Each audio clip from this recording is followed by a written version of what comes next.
continuando aí em Colossenses capítulo 1, dos versos 21 ao 23.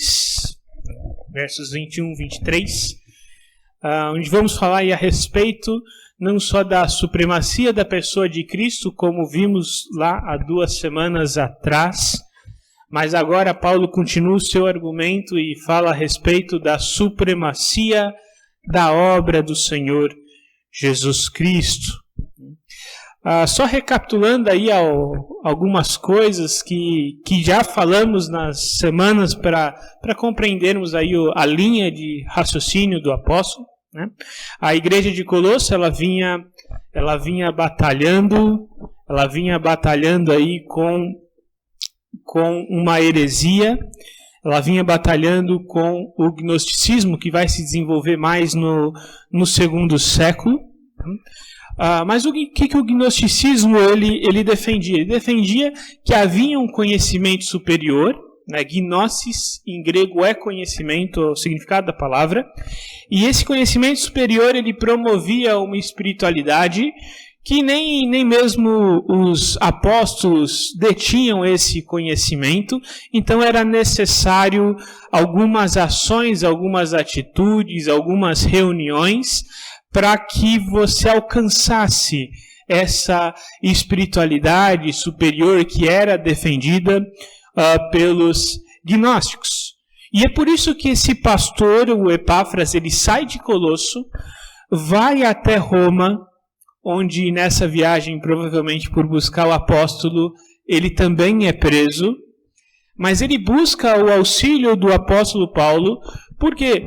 Porque ele entendia que essa heresia, que tinha um campo muito prolífero na cidade de Colosso, ela iria destruir a igreja de dentro para fora. O que essa heresia ela defendia era que era necessário acrescentarmos algo à obra de Jesus Cristo, especialmente à obra da salvação. Então, Paulo não conhecia pessoalmente essa igreja. Ele discipulava Epáfras, e Epáfras era uma extensão do ministério de Paulo. Epáfras fundou aquela igreja. Por isso que logo no início, nos versos 1 e 2, ele se apresenta como apóstolo, alguém com autoridade. Depois ele apresenta a Timóteo, alguém que era familiar, alguém que era conhecido dos colossenses. Então, dos versos 3 ao 14, a gente viu lá atrás, Paulo define quem é o seu público. Olha, eu sei que vocês são salvos em Jesus Cristo. As obras de vocês mostram isso. Aqui Paulo já começa a combater o gnosticismo, que defendia que se você fizesse alguns sacrifícios rituais, alguns cerimoniais, o seu testemunho no dia a dia não faria diferença. Então eu poderia deixar de me alimentar ou seguir alguns ritos no momento cerimonial de um culto do gnosticismo, e durante a semana, mesmo dizendo que eu sou um cristão, eu poderia frequentar os templos e usufruir das prostitutas cultuais. O meu testemunho externo não faria diferença. Era isso que os gnósticos eles defendiam. Tá? Imagina como esse tipo de pregação ele foi aceito com muita facilidade. Então eu não preciso ir contra a minha cultura. Eu não preciso me opor àquilo que o mundo ele prega. Então Paulo já diz o seguinte: olha, eu sei que vocês são cidadãos dos céus, porque Cristo tirou vocês das trevas e trouxe para a sua maravilhosa luz. E na segunda parte ele ora pelos colossenses, para que o conhecimento de Jesus Cristo inunde os seus corações, e isso produza uma vida diferente. Essa pregação era contrária àquilo que os gnósticos eles arguiam, aquilo que eles defendiam. Depois dos versos 15 a 20, eu comentei que esse é um dos versos para mim, mais bonitos que tem a respeito de Jesus Cristo, que fala que ele é a imagem do Deus invisível, o primogênito da criação, cabeça da igreja, nele tudo subsiste, tudo foi criado por ele, por meio dele e para ele. né? O que Paulo está dizendo aqui? Jesus é supremo. A pessoa de Cristo é suprema. Se ele é superior a tudo, se ele é supremo, então eu não preciso de um conhecimento superior.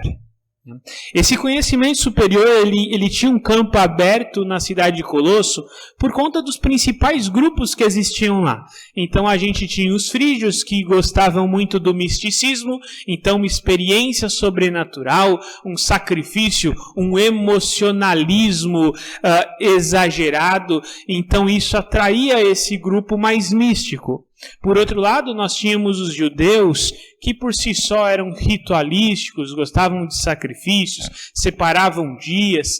Então, também como um conhecimento superior, ele tinha o legalismo como algo bem familiar. E por último, nós tínhamos os gregos, da própria filosofia grega.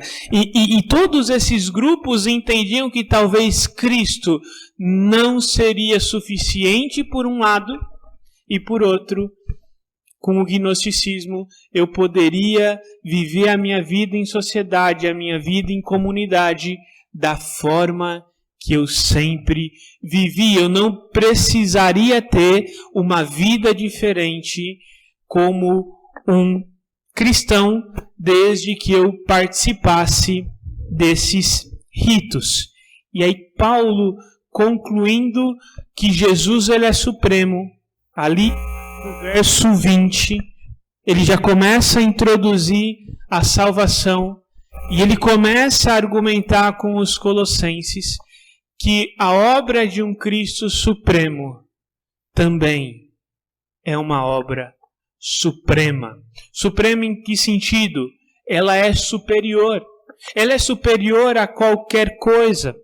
Olha aí a partir do verso 21, Colossenses capítulo 1, a partir do verso 21 diz assim: Antes, vocês estavam separados de Deus, e na mente de vocês eram inimigos por causa do mau procedimento de vocês. Mas agora, Ele, Cristo Jesus, os reconciliou pelo corpo físico de Cristo, mediante a morte, para apresentá-los diante dele santos, inculpáveis e livres de qualquer acusação, desde que continuem alicerçados e firmes na fé, sem se afastarem da esperança do Evangelho que vocês ouviram e que tem sido proclamado a todos os que estão debaixo do céu. Esse é o Evangelho do qual eu me tornei ministro. Primeira coisa que Paulo lembra os colossenses é que sem Cristo, o que eles tinham era a separação. Sem Cristo nós estamos separados de Deus. Lembram de quem vocês eram sem Cristo? Vocês estavam separados de Deus. E aqui existe uma pequena diferença entre algumas versões e entre até alguns manuscritos, né? Alguns vão dizer por causa dos seus comportamentos, outros vão dizer conforme os seus comportamentos. Ainda que haja uma pequena distinção, você vai ver aí uma nota de rodapé, se você estiver usando NVI ou ARA pelo menos. Então você vai ver essa nota de rodapé, mas que em termos práticos não afeta a interpretação do texto, porque vai dizer o seguinte: olha, vocês serão inimigos de Deus. Ou é por causa, ou o motivo dessa inimizade é o seu comportamento, ou é como o seu comportamento demonstra. Então, em termos práticos, não existe aí uma dificuldade muito grande, mas o que Paulo aqui está dizendo é que sem Cristo não existe outra solução. Sem Cristo, o que nós temos é condenação, porque somos pecadores. Porque o nosso pecado, ele ofende a Deus. A minha vida sem Cristo é uma vida condenável. Perceba que Paulo aqui, essa é uma carta polêmica aí no seu melhor sentido. O que é uma polêmica? É um embate entre dois indivíduos. Aqui Paulo, ele tem em mente os gnósticos que vêm influenciando essa igreja. Esse grupo que vem atacando a suficiência de Cristo, a grandeza de Cristo, a suficiência da obra de Cristo para uma espiritualidade plena. E aqui o que ele está dizendo, olha, se o comportamento ele não condiz com quem Cristo é, ele demonstra e ele ofende a Deus. Então, se esses mestres que tanto têm tentado influenciar vocês, o procedimento deles é mau, isso aponta para quê? Eles estão sem Cristo, eles estão condenados, assim como vocês também eram. Vocês sem Cristo não têm solução. Vocês sem Cristo estão afastados de Deus. Aqui é uma consequência direta da obra de Cristo. Veja, Cristo ele é tão grande, ele é supremo sobre todas as coisas, ele é o primogênito da criação. Lembra no sentido de que ele tem uma posição especial.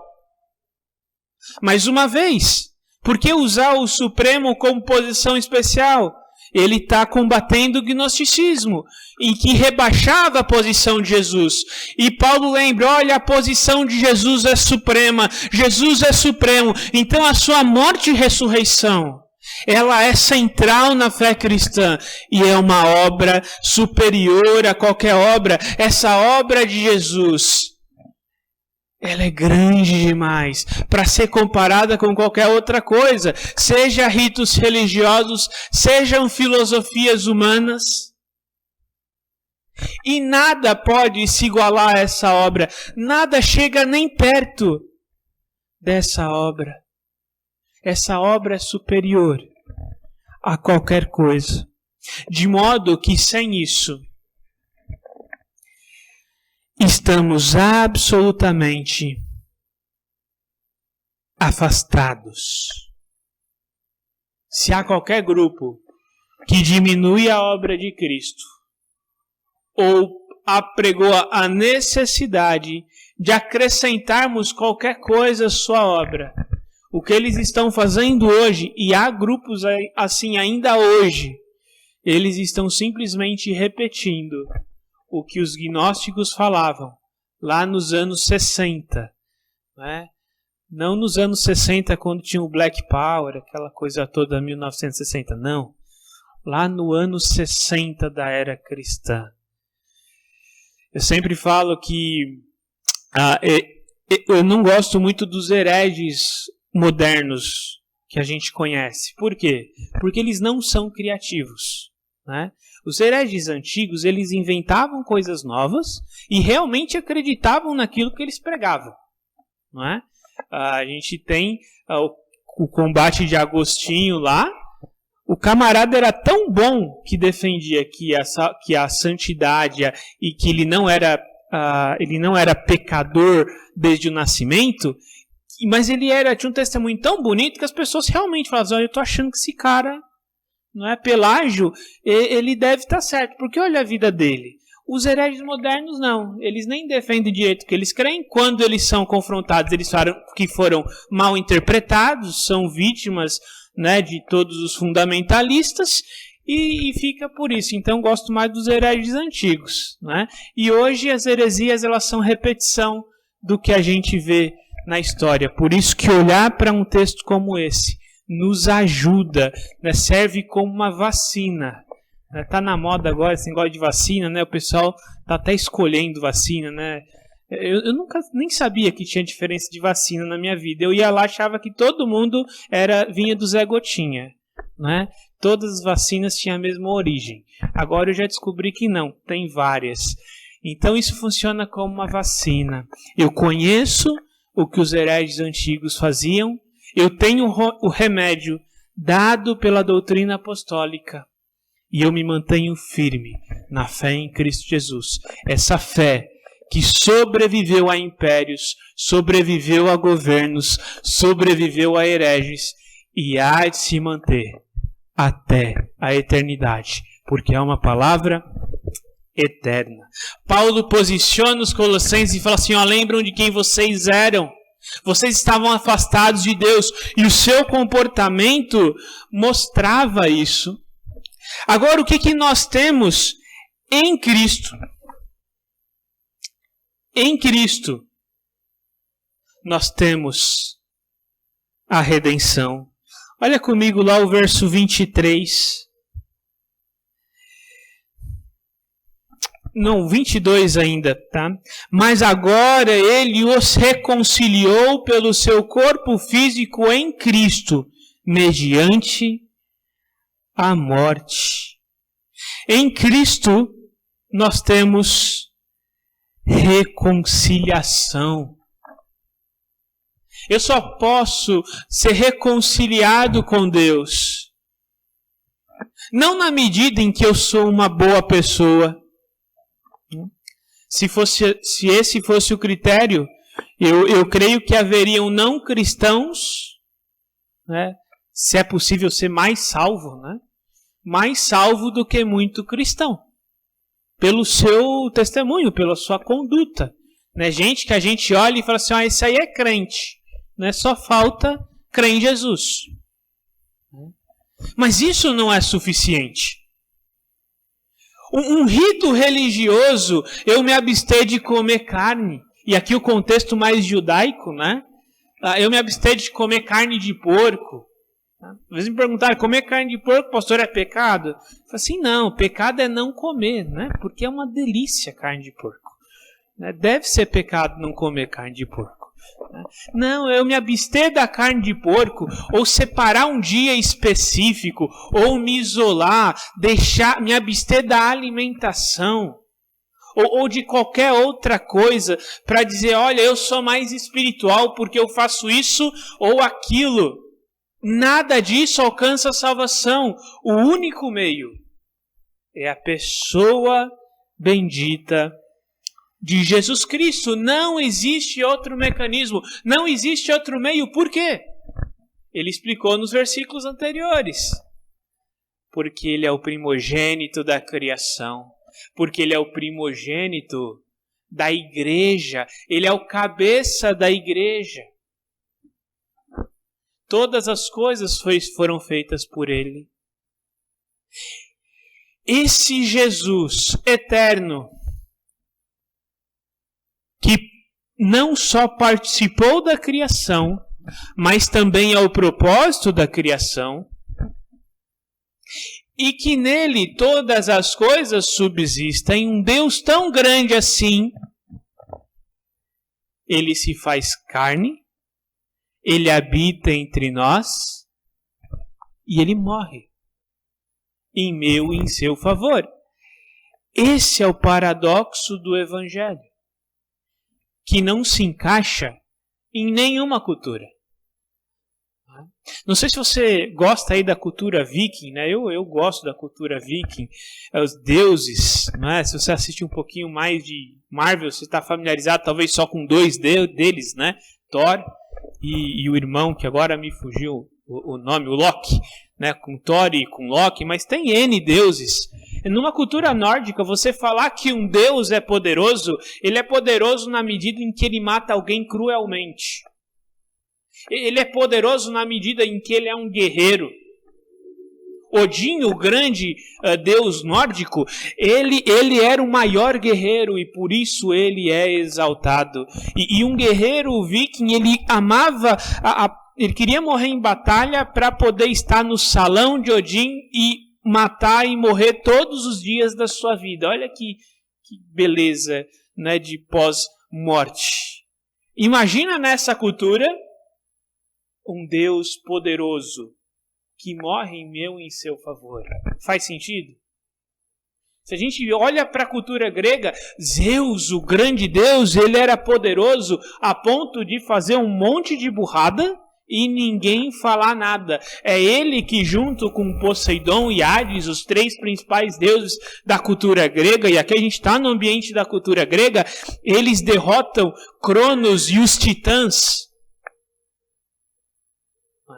Poder, força. Faz sentido um Deus desse que morre? Não. Se a gente olhar para a filosofia, Platão vem um pouco antes da era cristã. E ele dizia que o corpo era mau, o imaterial é bom, o material é ruim. Jesus, quando ele morre, é a libertação da alma. Mas esse Jesus que ressuscita faz sentido na filosofia comum? Se nós olharmos hoje para a nossa sociedade, Jesus ele é bem aceito como um grande mestre. Alguém que fazia obra social e curava. Alguém que tem ensinamentos bacanas, especialmente se você aceitar todo mundo. Né? Porque para uns hoje, Jesus ele é um revolucionário e ele é principalmente um hippie, né? Dos anos 60. Cabelão grande, né? Cara tranquilão, paz e amor. Não.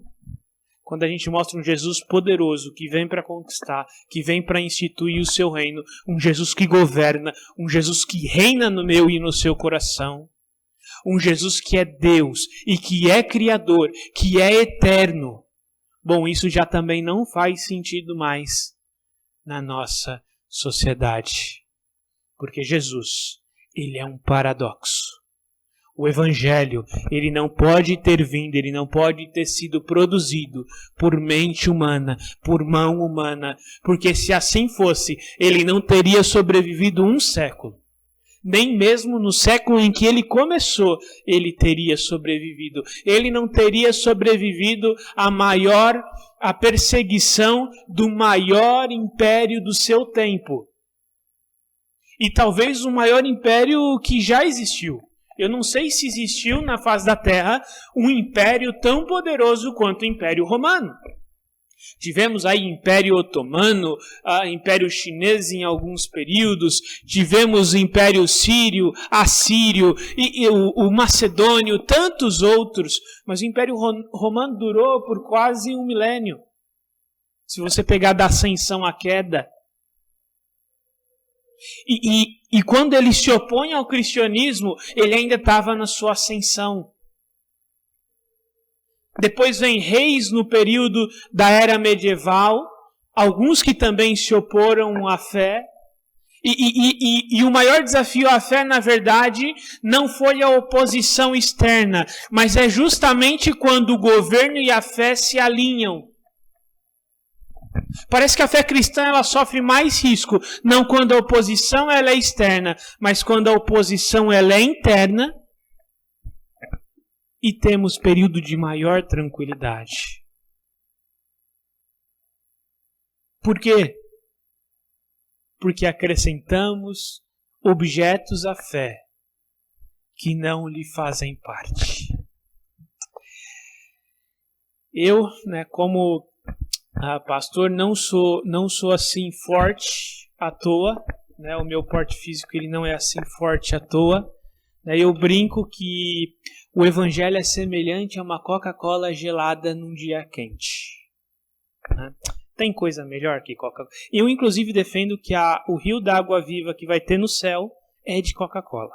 Né? Não sei, não tenho base bíblica para isso, mas eu creio. Quem sabe? O evangelho é a coca gelada num dia quente. Delícia, ela vem refrescando, ela refresca até a alma. Você acrescentar qualquer coisa à obra de Cristo é como você pegar uma gota de vinagre, uma gota de vinagre, e pingar na Coca-Cola gelada. Você toma? Eu também não. Mesmo gostando muito da Coca-Cola gelada. É isso que o gnosticismo estava fazendo com o Evangelho. Colocando pequenas gotas A maior oposição do evangelho não é quando alguém quer falar assim, eu vou matar todos os crentes. Ok. Mas o maior perigo do evangelho é o seguinte. Obra social é bom? Claro que é. Precisamos testemunhar? Precisamos. Mas quando eu digo assim, olha, para você, o evangelho exige que além de Cristo você realize obra social. Obra social é bom, mas quando eu falo que ela é necessária, isso não é evangelho. A salvação não depende disso. As boas obras é consequência da salvação, não condição. Ou então quando eu digo, olha, você precisa ter o culto no domingo, senão isso não é evangelho. Quem disse que tem que ser no domingo? Olha, você tem que fazer o culto desse e desse e desse jeito. Olha, para você ser salvo, você precisa se vestir assim, ou você precisa agir exatamente assim, ou guardar esse dia, ou se privar disso, ou fazer isso outro. Esse é o grande perigo que Paulo está aqui combatendo. Muita coisa boa ela pode entrar no meio do evangelho e acrescentar a necessidade da obra da salvação. E esse é o grande risco, porque aí Jesus não é mais suficiente. Eu preciso de Jesus, mais boas obras. Eu preciso de Jesus, mais um estilo de roupa. Eu preciso de Jesus, mais alguma atitude. Não. Jesus, Ele é suficiente. E quando Ele entra e transforma, seja a roupa, o modo de falar, as boas obras e todas as outras coisas na minha vida, muda. Essa é a diferença do evangelho para a religião.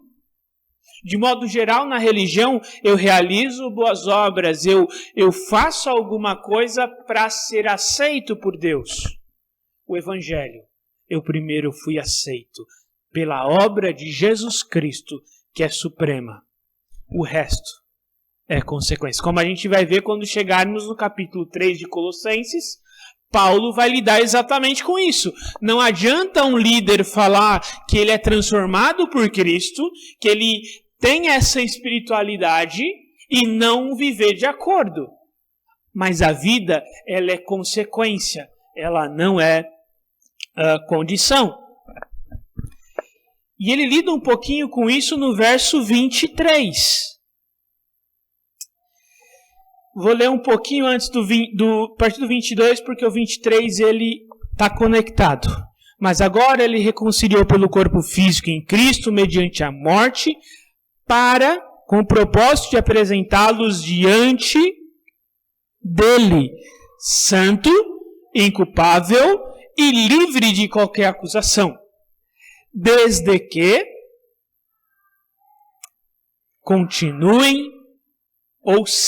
continuarem alicerçados e firmes na fé, sem se afastarem da esperança do evangelho que vocês ouviram e que tem sido proclamado em todo o mundo, debaixo do céu. Esse é o evangelho do qual eu, Paulo, me tornei apóstolo.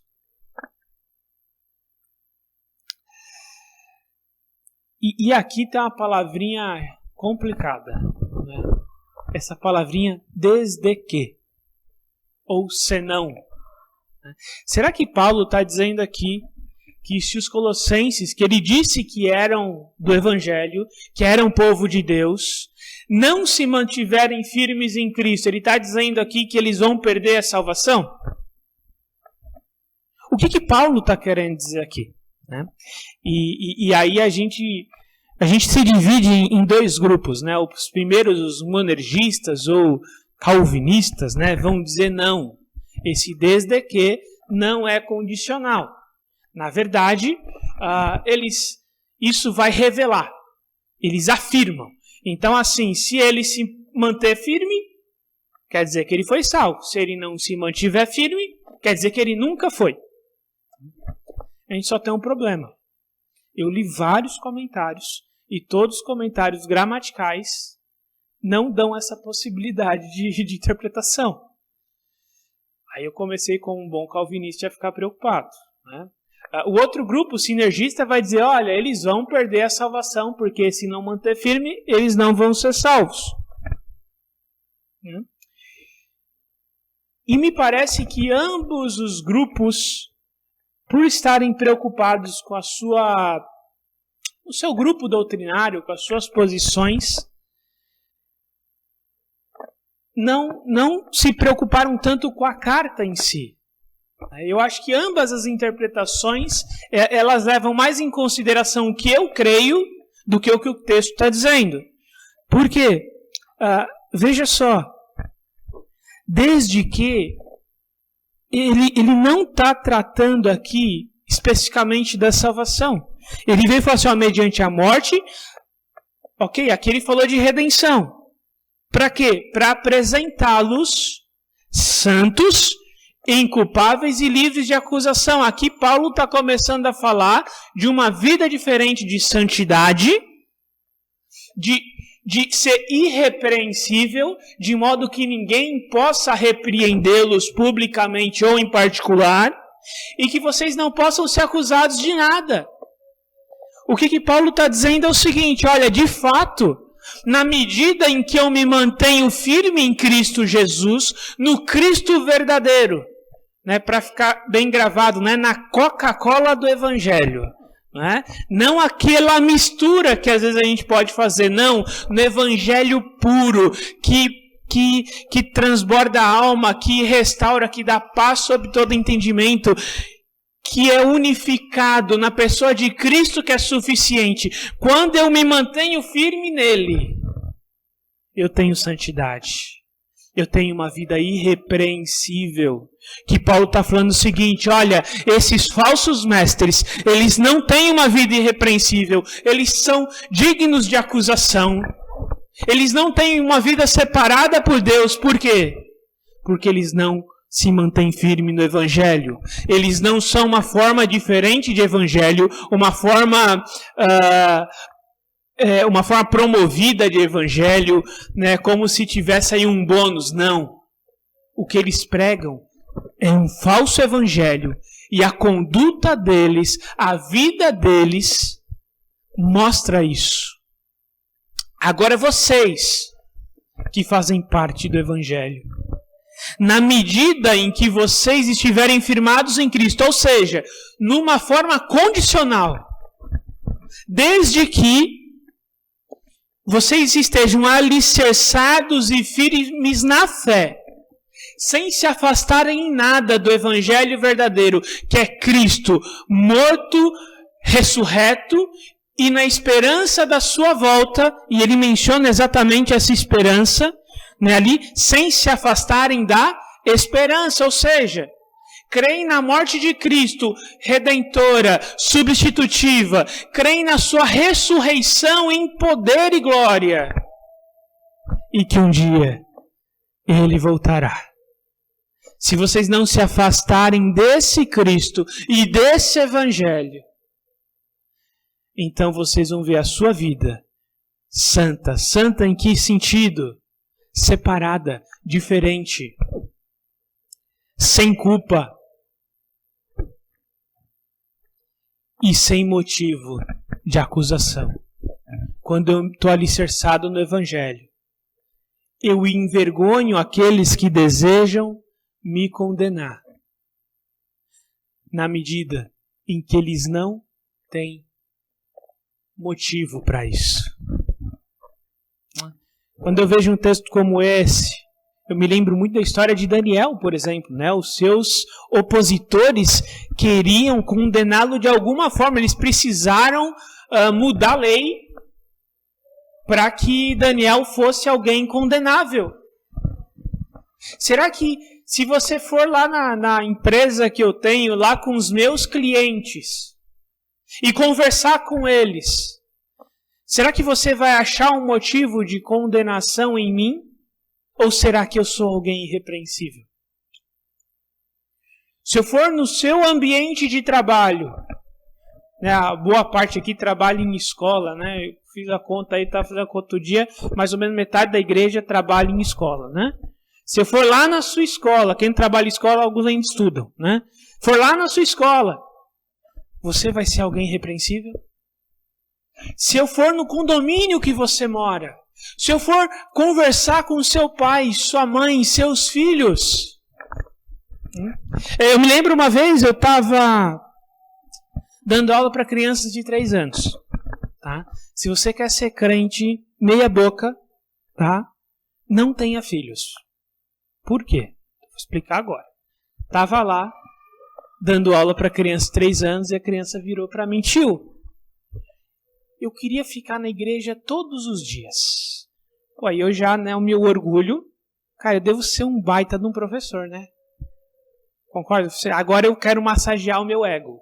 Ô filho, conta, por que você... Ele vai me elogiar agora, né? Agora é a minha hora de brilhar. Né? Não, tio, eu queria ficar, por quê? Porque o meu pai é tão legal na igreja.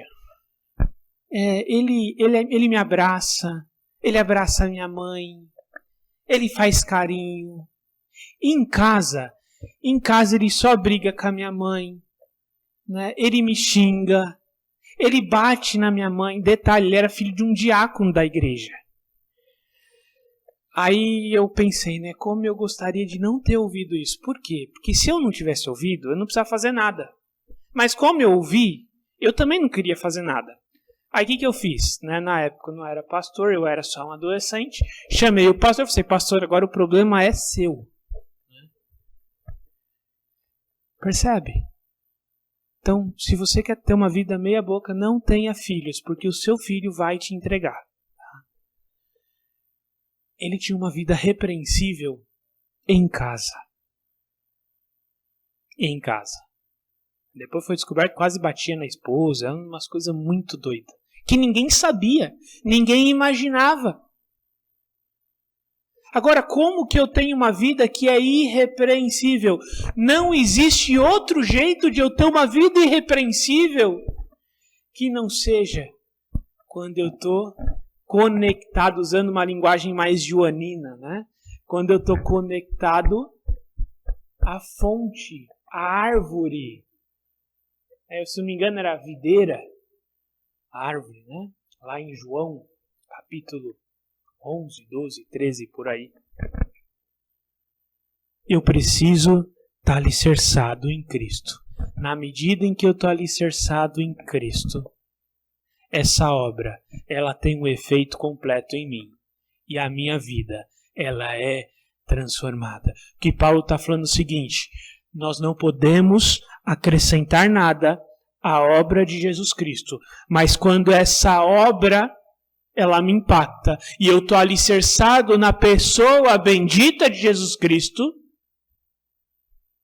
eu no meu negócio vai ser diferente. Eu com os meus clientes vai ser diferente. Eu na minha escola, na minha faculdade, no meu trabalho, na padaria, no mercado, seja onde for, a minha conduta vai ser diferente. O que Paulo está dizendo com esse desde que? Ele está gritando para os colossenses: Cristo é suficiente, não dependam de nada que não seja o Cristo morto, ressurreto e que retornará. E essa é a nossa esperança. Essa esperança que não é só pregada para vocês, colossenses, mas é pregada em todo o mundo. Que Cristo é supremo sobre todas as coisas. E a sua obra, ela também é suprema. Sem Cristo não há salvação. Todos estamos condenados.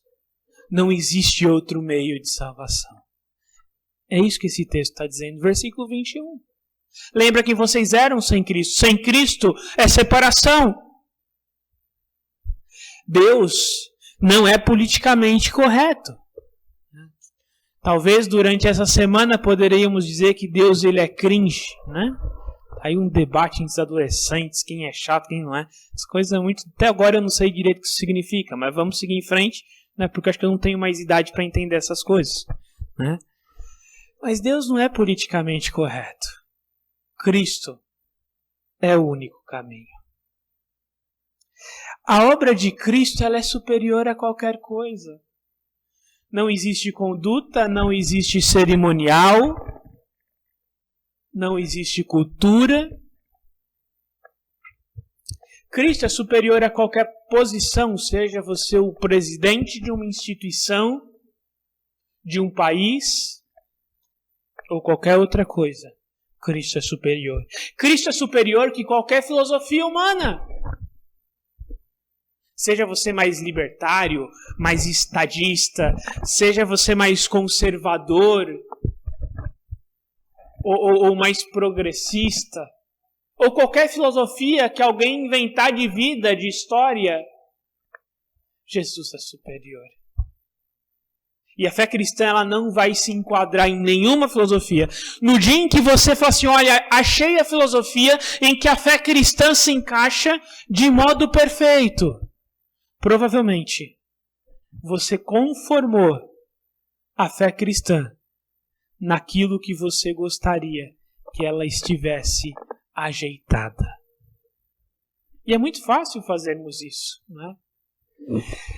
A fé cristã, Cristo, ele é superior, e a obra de Cristo, ela é superior a qualquer posição política, né? Para quem é mais comunista, Cristo é o comunista que dividia todas as coisas. Para quem é mais progressista, Cristo, ele é o grande revolucionário. Para quem é conservador, Cristo é a imagem do conservadorismo. Para quem é mais liberal, Cristo, ele fazia boas ações sem depender do governo, porque ele defendia o livre mercado. Já li essas 4 posições sobre Cristo na internet, em discussão política, né? Não, Cristo, ele não se conforma. Eu devo ter uma posição política, isso é legítimo, né, independente de qual ala seja, mas lembre-se, Cristo vai além de qualquer posição política. A obra de Cristo é suficiente para que eu viva como povo exclusivo dele, ou seja, santo. Eu sou separado. E a obra de Cristo é suficiente. Eu não vou viver diferente para alcançar Cristo, mas por ter sido alcançado por Cristo e entender esse evangelho em que Cristo é suficiente, a minha vida, aonde quer que eu ande, é uma vida diferente. A obra de Cristo exige uma vida adequada. A gente vai ver isso no capítulo 2, falando do ministério de Paulo como consequência da obra de Cristo, e no capítulo 3, aonde Paulo vai aplicar a obra de Cristo. E finalmente, Cristo é a minha única esperança e prioridade. Estamos com um governo conservador, e se ele cair? Cristo é suficiente. Mas e se entrar um governo que persiga o culto na igreja? Isso nem vai ser novidade. E Cristo é suficiente. Mas e se nas faculdades ou aumentar a oposição intelectual contra Cristo? Cristo é suficiente. Ele é a minha única esperança e a minha maior prioridade. A obra reconciliadora de Cristo, ela é suprema e suficiente. É para isso que essa carta é escrita. Para lembrar os colossenses dos anos 60 e para nos lembrar hoje, em 2021, que nós não precisamos de mais nada para complementar a bendita obra salvadora do nosso Senhor e Salvador, que morreu e ressuscitou e um dia voltará. Jesus Cristo, o Senhor. Ele é uma obra suprema e suficiente. Sem Cristo, separação. Com Cristo, reconciliação, transformação e uma nova vida. Que Deus nos proteja de acrescentar qualquer coisa ao Evangelho. Porque essa é a nossa tendência. A nossa tendência é colocar aquilo que eu gosto. Aquilo que eu me sinto bem. Seja política, seja filosofia, seja vestimenta, seja rito. E muitas dessas coisas são coisas boas e louváveis. Mas quando eu acrescento a obra de Cristo, eu estrago o Evangelho. Que nós permitamos que o Evangelho nos transforme. Na linguagem paulina de lá em Coríntios, né? Nos transforme de glória em glória. Que nós vivamos esse reino que foi inaugurado por Cristo, até testemunharmos a consumação, seja pelo arrebatamento ou pela ressurreição, eu não sei, mas que lá estejamos prontos, até lá estejamos prontos a proclamar esse evangelho puro, que alcança uma alma ferida de uma forma tão boa, né, quanto aquela Coca-Cola no dia quente, que refresca a alma. Mas quando esse evangelho está puro, quando eu acrescento qualquer coisa, ele já perde essa eficiência. E é por isso que Paulo, Epáfras, Timóteo e Onésimo, quando entrega essa carta, ele volta correndo para essa igreja. Porque o risco dessa igreja era o risco de perder o evangelho por conta de falsos mestres. Que Deus nos ajude a enxergar apenas o evangelho, que é Cristo, morto, ressurreto e que retornará em poder e glória. Vamos orar mais uma vez. Pai amado, Pai querido, muito obrigado, Senhor, pela salvação que temos em Jesus Cristo. Deus, nos livra, Senhor, de por qualquer razão, por melhor que seja, acrescentarmos qualquer coisa a esse evangelho puro que transforma vidas, que restaura casamentos, que faz novas todas as coisas, que nos tira do reino das trevas para o reino da luz de Jesus Cristo. Ó Senhor, nos ajuda a olharmos por esse evangelho, a defendermos esse evangelho e, acima de tudo, a proclamarmos esse evangelho, o evangelho puro, que transforma, que traz paz em meio a dificuldades, que traz a paz que o mundo não pode entender e, acima de tudo, traz a salvação, perdão de pecados e nos livra da condenação que nós merecemos. Oramos em nome de Jesus. Amém.